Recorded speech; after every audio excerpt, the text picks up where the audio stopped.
there's so much more to island destinations beyond the beautiful beaches. Let's taste what real Caribbean flavor is all about at the annual Ambrosia event.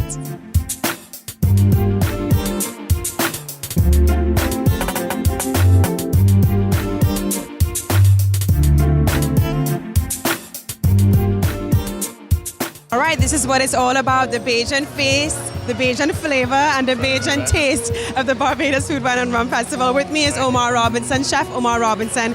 Now, Omar, you've worked behind the scenes, and now you're in front of the scenes for the Barbados Food, Wine and Rum Festival. Tell us about your experience with the event. So in the past, I was international chef liaison, so I used to organize everything for all the international chefs, all their logistics, their food, staff to help them. And this year, I'm on the other side. I'm doing my own dish and doing my own food, and figured I'd put my own spin and make an impression on Ambrosia this year.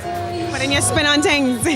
Now, I tasted one of your delicious dishes tonight. It was a sampling. What was it? It was bhaji and pita. Yeah, so we kind of did a play on a falafel. It was a vegetarian option. We did an onion bhaji and a mini pita.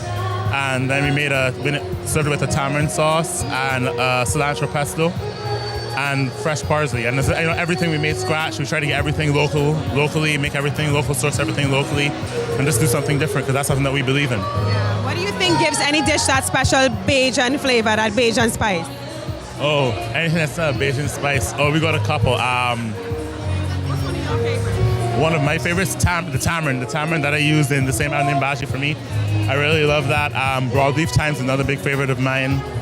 It just has this really deep, big, herbaceous flavor, and adds so much character, and it goes with everything from chicken to pork to fish. So yeah, those are things that are typically Bajan. Yes, Chef. Well, I see your team back there real busy, so I'll let you jump back into it. All right, if you're looking for that real Bajan flavor and you're in Barbados, looking for a catering service, right? Catering service. Check out Infusion Catering. Ask for Chef Omar. Thanks, Jeanille. I appreciate it. Sure. Bye.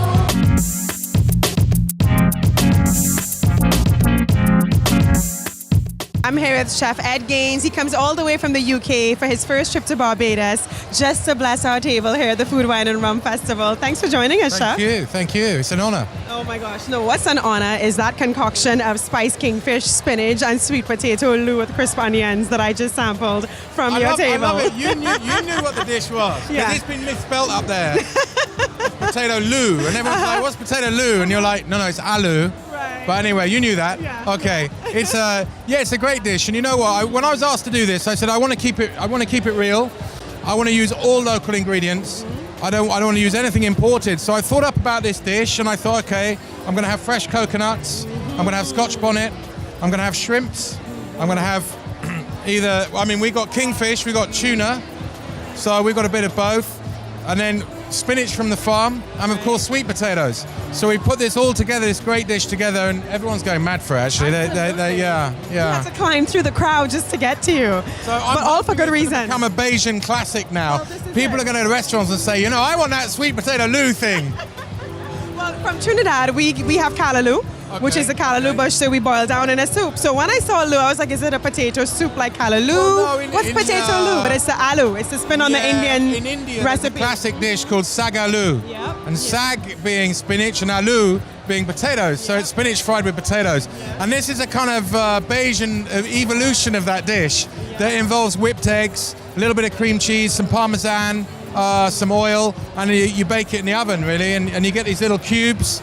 And then we're grilling fresh tuna that came in yesterday morning. Amazing. Yeah. I own a seafood restaurant in London, and we work with a lot of good fish, but this tuna was, and the guy that brought it in was like smiling from here to here, and he was like, Chef, come and see this. Yeah. And it literally had come in that morning. And it was like, wow, You had fresh catch of the day to work with. Now you have a seafood restaurant in the UK, as you said, right, and it's your first trip to the Caribbean, your first time in Barbados, rather. Yeah. What's your impression as a restaurateur dealing in the seafood industry? What's your impression of Barbados' cuisine? Well, it's just lovely. It's a lot of really fresh ingredients, really well executed dishes. I've been working for the last 2 days at the Institute there with all the students. Very professional, very organized, really good setup. It's been a pleasure, So I think the guys coming into the industry from a very early age are trained to a very high standard. And so they know what they're doing by the time they get out into hotels and so on. We're staying at the Sandpiper Hotel, which has been really lovely, great service. And it's got a kind of premium but casual feel to it, Barbados. That everything's happening that you want, everything kind of works, but at the same time, it's in a sort of a really nice, relaxed way. It's not stiff and formal, so it kind of washes over you. I love that. It washes over you. Just like your cuisine is mesmerizing the crowd tonight. Everyone's enjoying it, you know, so. Well, Chef Ed, have a good night tonight. Your table is already on fire. We look forward to seeing more of you in Barbados, all right? Okay, well, thank you very much. It's a pleasure meeting you. Up next on IX.